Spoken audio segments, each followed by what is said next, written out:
Hello and welcome to me playing Advanced Wars. God. I'm not gonna do it over again. I'm just gonna go for it. So Advanced Wars is a really cool Game Boy game made back in 2001. It's actually my favorite game of all time, despite some flaws. And I know it's not like the best game ever made, but personally it's my favorite, and I enjoy it the most. We're gonna start a new campaign, just cause. If you want some, like, background on the game itself, like the story, we'll fucking find out right now. Yeah, okay, so you have Olaf here. Olaf is so you have, right now you have the nations of Orange Star and Blue Moon. Orange Star is equivalent to, like, America, kind of, and Blue Moon is equivalent to, like, Russia, kind of. When I say equivalent, I mean, like, aesthetically. Actual, like, policy and politics, I don't know.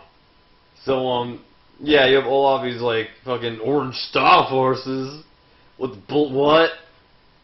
And, so apparently there's, like, Blue Moon is invading Orange Star right now, and Olaf is kind of freaking out that, like, the leader, Nell, for some reason, is sucking. And so I guess he now assumes a new commanding officer, which, you know, he's happy about. Yeah, so Olaf's gonna lose every battle forever. He's not in a good shape, and will not be in a good shape for the rest of his days. Yeah, Nell is probably one of the more, like, broken COs in the game, but you don't get the player ever. You have to beat the campaign, like, hard and get, like, an S rating, which is very difficult, because this game's campaign is actually hard, unlike the other 3 games.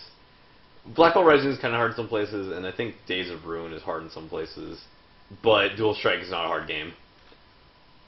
Yeah, so... Also, it's a game about war, but it's very cartoonish, so it's kind of weird in some places. But, oh yeah, we have Andy. Oh, Andy, you fucking 8-year-old. So Andy is somehow a commanding officer despite, like, not knowing what airports are. It's pretty stupid. So the thing is, the way they kind of justify Andy being, like, 12 is having the player be his advisor. My name's Alex, so I put that in there, and that's who I am. So yeah, he's like, hey man, I like to meet you, you're cool. And I fucking... Shit. Well, this is what it looks like. Okay, and this is Nell, our commanding officer, I guess.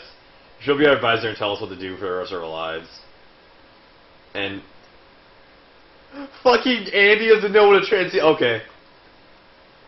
And, okay, yeah, so... Nell will pretty much be your, like, exhibition dump when it's like...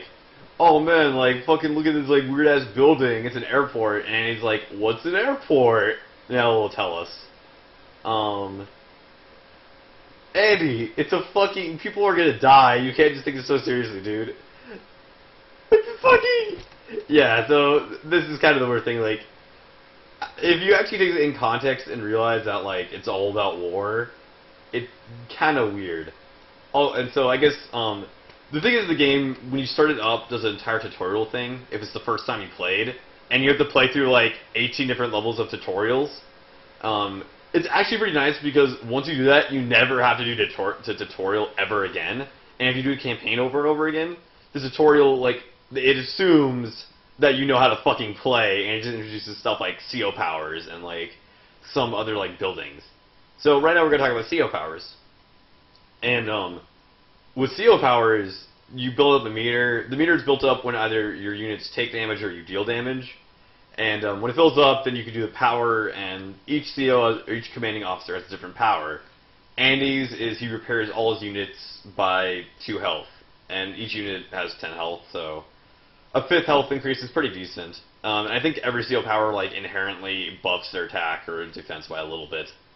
And then there's some menu stuff that no one gives a shit about this. Blah, blah, blah, blah, blah, blah, blah, blah, yeah, whatever, thanks. Thanks, Mel. Okay, so, we are now in the game. So this is gonna be pretty fun and exciting. And by fun and exciting, I mean it's probably gonna suck. But another good thing about the fact that the tutorial is actually done at the beginning is that here we're given full reins of whatever the hell we want to do right now. And plus we're given like late game units like medium tanks early on. This is the most expensive ground unit in the entire game, and we're allowed to use that right now. Where normally in other Advanced Warfare games, I think all the other three you actually have to wait until mission like 5 or 6 before you can even like build expensive units. I know in 2 in Black Ops you get to wait till turn like mission 4 to build units. And Dual Strike, you have to wait till mission 7 to build units, and you can only build like up to like just a normal tank.